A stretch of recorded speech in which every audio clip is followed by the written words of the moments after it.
Денеска во рамки на посетата на општина Струмица заедно со градоначалникот и во рамки на сите средби кои што ги одржуваме со земјоделците ја промовираме и програмата за капитални субвенции за центрите за развој на планските региони кои што се однесуваат за мерката која што е ново воспоставена од страна на владата на Република Македонија, а се однесува на олеснување на пристапот до обработливите земјоделски површини, односно се однесува на полските патишта. Ова е нова програма која што ја донесе владата и која што веќе е објавена, и она што денес го потенцираме дека рокот за поднесување на апликации за овие предлог проекти преку кои што ќе се направи олеснување на пристапот до обработливите земјоделски површини, односно до земјоделското производство, ќе трае до 15 јули, а се обезбедени 30 милиони денари. Мене ме особено радува интересот кој што во текот на подготовката на самата програма беше изразен од страна на градоначалниците, на местното население, на самите фармери и земјоделски стопанства, да преку центрите за развој на планските региони, онака како што е дефинирано во програмата, направиме се да го олесниме овој пристап до земјоделските површини. Нашите анализи покрај за другите мерки и политики кои што паралелно ги носи владата во целиот овој период покажуваат дека станува збор за исклучително голема потреба ако збориме за модерно развиено и конкурентно земјоделство. Преку програмата за рурален развој дополнително се предвидени проекти кои што се однесуваат исто така на руралниот развој и поддршка на општините. Мерки кои што ќе бидат распишани во следните неколку дена. Преку програмата за рурален развој исто така ги финансираме и крупните системи за наводнување, крупните проекти во делот на водоснабдувањето.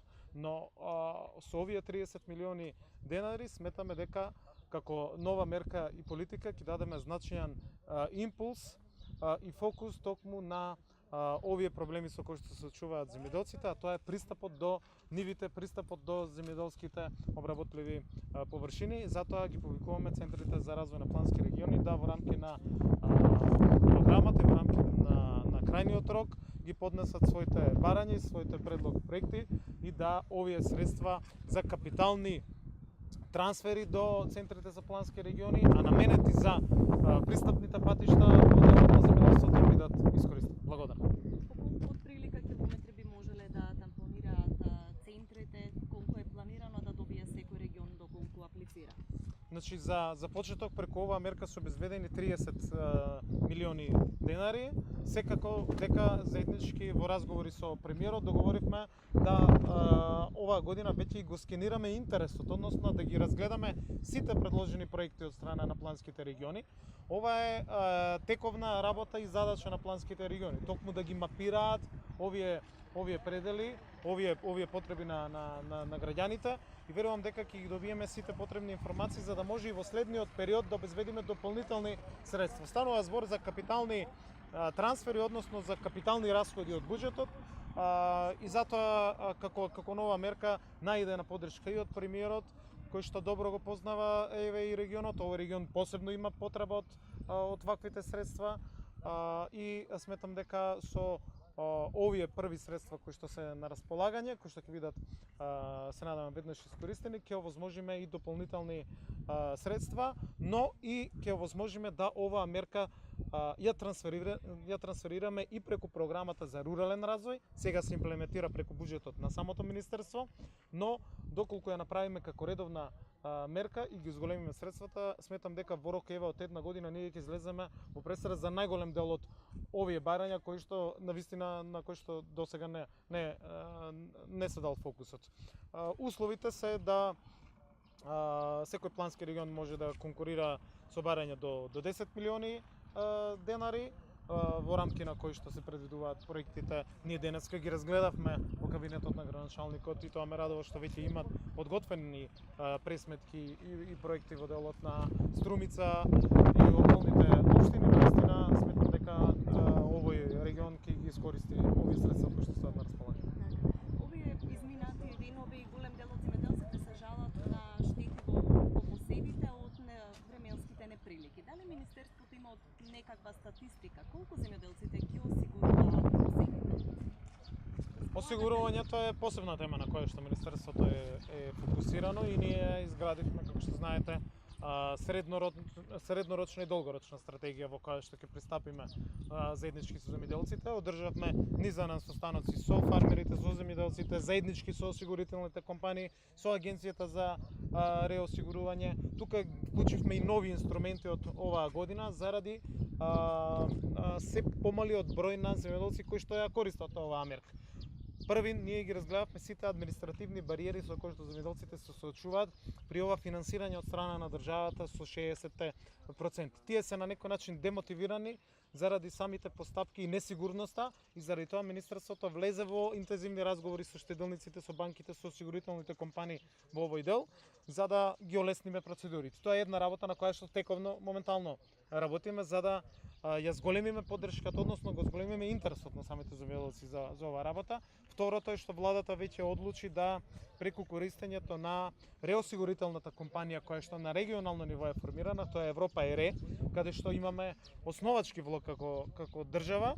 Од следната година веќе ги користиме финансиските инструменти на оваа дополнителна поддршка која што ни доаѓа преку оваа реосигурителна компанија. Тоа значи дека земјоделците ќе добиваат дополнително обештетување за сите региони каде што приносот ќе падне под одредена граница. Каде што приносот ќе падне за различни земјоделски култури под одредено ниво, секако дека и овој инструмент преку Европа ЕРЕ, кој што досега не се користел, ние овозможивме веќе од оваа година да го користиме и ќе вложиме дополнителни средства како држава да го користиме.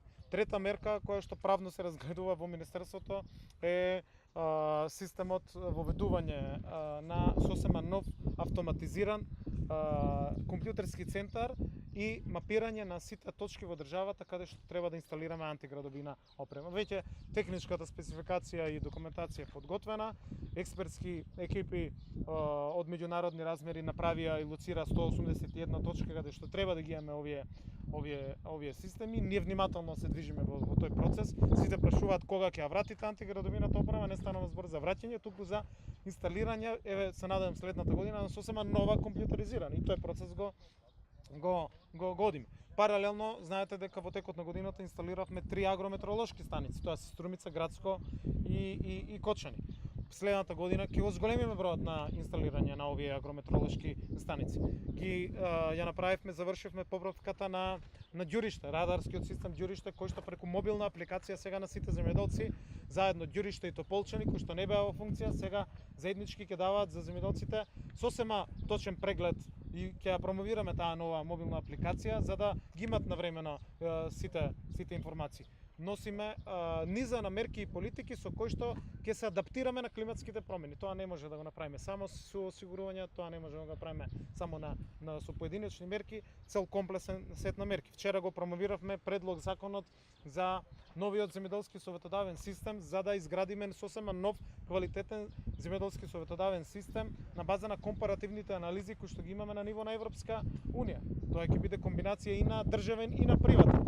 И тоа го предвидува новиот закон. Акредитираме нови мерки преку кои што овие нови советници во следниот период ќе работат со земјоделците на терен. Значи треба многу труд и енергија за да се заштитиме од овие неизбежни климатски промени. Околу 4,5 милиони евра до денес исплатени за 2017 година за обештетувањето. Над 200 милиони денари, може да кажем дека до денес на ниво на Македонија направивме проценки на 17.800 барања и овие средства ги исплативме уште некој помалку од 10% во понеделник и вторник. Правиме се што е во нашите можности да и тековните проблеми ги решаваме, но и да градиме стратегија во делот на заштитата на земјоделското производство на долг рок. Источиите вчера се жалија дека е многу ниска откупната цена и бараа средства со представници од Министерството. Имате ли увид во ниските откупни цени на бостанот? Како министерство дали сте запознаени со овие проблеми со кои што се соочуваат? Градинарските култури се особено проблем и за државата и за министерството и за тоа денеска и во Струмица разговараме на таа тема, екипите постојано се на терен, како што беа и претходната недела, претходните 2-3 недели кога беше во прашање проблемот со доматите, владата донесе во вторник одлука за дополнителна субвенција од 7 денари по предаден килограм домот во преработувачките капацитети, а паралелно разговаравме со преработувачките капацитети за да и тие имаат интерес за да ги отварат. И тоа го договоривме. Оваа недела веќе разговараме и за останатите проблеми со кои што ќе се соочи земјоделците во Струмичко, и како во секој еден случај минатата година ние ќе стоиме на располагање да ги имаме во преглед сите анализи, сите податоци и ќе носиме соодветни мерки. Важно е што ја следиме состојбата и навремено сметам дека реагираме.